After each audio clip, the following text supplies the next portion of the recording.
Romancing Saga 2 is an interesting game in the context of the year 2024.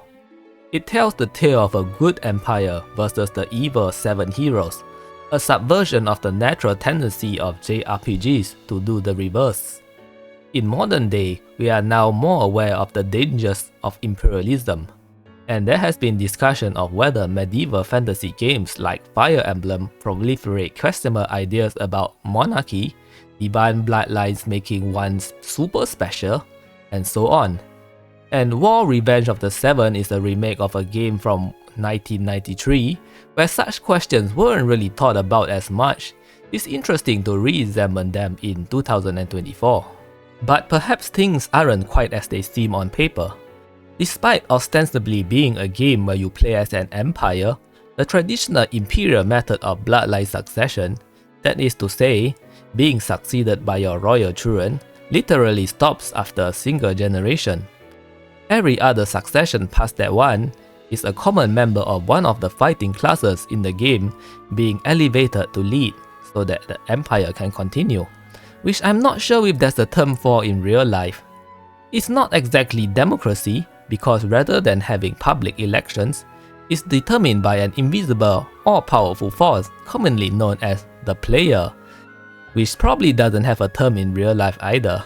But all things considered, it's surprisingly egalitarian. In that regards, the narrative of the battle against the 7 heroes can be read as sort of an anti-great man theory thesis. And the way the mechanics work out, there's definitely a reading that the future of mankind should be left in the hands of the common man through concepts like the development of technology, rather than waiting for great heroes to save the world. Because as anyone who has played the game realizes, this group of elite individuals have only the interests of themselves in mind.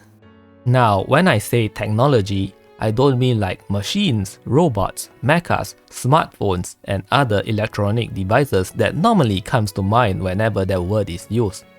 What I mean is knowledge. Any given member of your fighting force is, in a sense, expendable. The real power of your empire is the knowledge you have gained through the centuries that the game timeline runs, that can be passed on to successive generations. In the game, this takes the form of combat techniques, magic spells, or just general knowledge of the monster threats you face. But think about how in real life, our discovery of concepts like mathematics, irrigation, and architecture allowed us to build better lives from when humanity were simple hunter-gatherers, knowledge that is still taught today and will be continued to be passed on for future generations to come.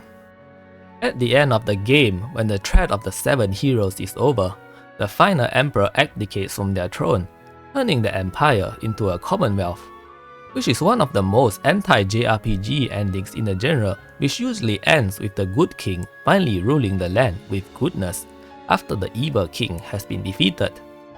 When people use the phrase, "the age of heroes is over," there's a tone of lost sentimentality, longing for a supposed golden age that has long passed. But Romancing Saga 2 asks us instead to imagine a world, one not controlled by a few powerful elite men, but the true combined force of humanity in an actual practical sense.